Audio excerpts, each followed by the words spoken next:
नमस्कार दोस्तों।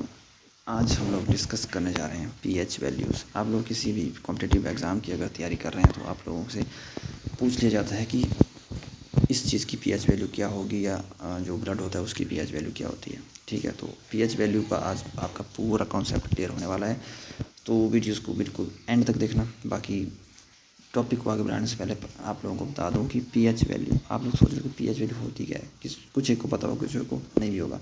तो जिनको पता नहीं है तो आज थोड़ा सा पीएच को भी देख लेते हैं कि पीएच होता क्या है। तो दोस्तों, जैसा कि आप लोग यहाँ पर देख पा रहे हैं, तो पीएच का पूर्ण अक्षर मतलब जो फुल फॉर्म होती है वो होती है पोटेंशियल ऑफ हाइड्रोजन, यानी कि हाइड्रोजन की शक्ति, जो कि विलयन में हाइड्रोजन आयनों की सांद्रता को मापता है और उसकी अम्लीयता व क्षारीयता को दर्शाता है। थोड़ा और ध्यान से देखें, पीएच में जो पी होता है दोस्तों, वो एक लैटिन शब्द है दोस्तों। वो एक लैटिन शब्द है जो कि पोटेंशिया है, और ये इसका अर्थ होता है शक्ति या क्षमता। ठीक है, तो पोटेंशियल इसका पूरा अर्थ हो पोटेंशियल। एच का मतलब होता है हाइड्रोजन, तो हाइड्रोजन की शक्ति, यहाँ पर आप देख पाएंगे हाइड्रोजन की शक्ति को दर्शाता है ये। ठीक है, तो यहाँ पर आपका पीएच का कॉन्सेप्ट हो गया क्लियर।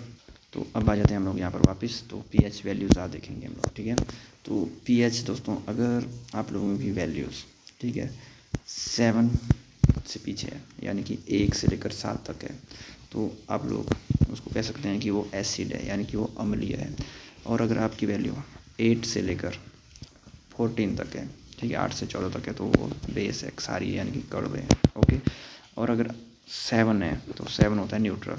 ठीक है, यहाँ पर है आपका 1 to 14, ठीक है, और यहाँ पे बीच में 7। अगर 7 है तो न्यूट्रल है, अगर 1 से लेकर 7 तक है तो एसिड है, अगर 8 से लेकर 14 तक तो वो बेस है। यहाँ पर आप लोगों को समझ आ गया होगा। तो चलिए आगे इंपॉर्टेंट क्वेश्चन देख लेते हैं। सबसे पहले क्वेश्चन दोस्तों हम लोग देखते हैं कि समुद्र जल है, जो समुद्र का जल होता है आपको पता है खारा होता है। ठीक है, तो समुद्र का जो जल होता है खारे पानी का पीएच क्या होता है, उसका पीएच होता है दोस्तों 8। अगला इंपॉर्टेंट क्वेश्चन जो कि आपको बहुत ज़्यादा बार एग्जाम में देखने को मिला होगा कि रक्त का पीएच वैल्यू क्या होती है। ठीक है, जो हमारा खून होता है उसकी क्या वैल्यू होती है 7.4। इसको तो आप लोगों ने बिल्कुल याद रखना है कि 7.4 होती है, बिल्कुल दिमाग में बिठा लो इस बात को।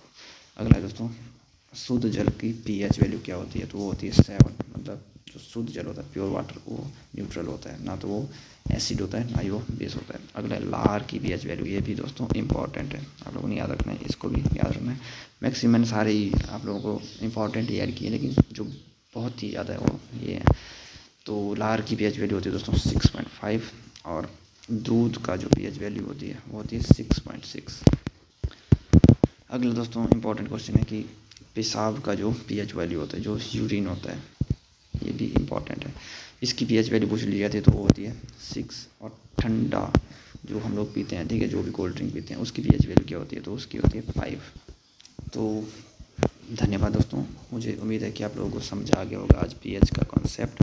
अगर आप लोगों को नहीं आया, कुछ समझा, कोई डाउट रह जाते हैं, अगर आप लोगों को क्वेश्चन कम लग रहे थे, तो आप लोग कमेंट सेक्शन में दोस्तों कमेंट करना और हमें फीडबैक देना। बाकी वीडियो को अगर आपको अच्छी लगी है तो इसको लाइक करना और अपने दोस्तों के साथ दोस्तों शेयर करना, और बिल्कुल चैनल को सब्सक्राइब करना बिल्कुल भी मत भूलना। बाकी मिलते हैं अगली वीडियो में, तब तक के लिए जय हिंद, नमस्कार और बहुत बहुत धन्यवाद।